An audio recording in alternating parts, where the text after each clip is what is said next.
I ricorsi presentati al TAR per l'annullamento del vincolo paesaggistico sull'area del Cataio ricompattano il mondo ambientalista del commercio e dell'agricoltura a difesa del territorio e a sostegno di quanto disposto dal Ministero per i beni e le attività culturali. A Due Carrare un'assemblea pubblica per fare il punto della situazione, partendo dal merito degli argomenti sui quali dovrà pronunciarsi il TAR, che riguardano sia il contenuto del vincolo paesaggistico che alcuni aspetti procedurali.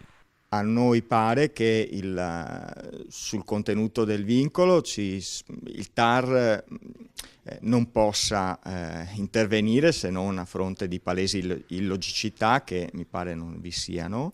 Sugli aspetti procedurali, ecco, mi sembrano problemi insussistenti. Contro la realizzazione di quello che sarebbe il più grande centro commerciale del Veneto nell'area del Cataio, la mobilitazione era stata generale, come raccontato nei nostri telegiornali.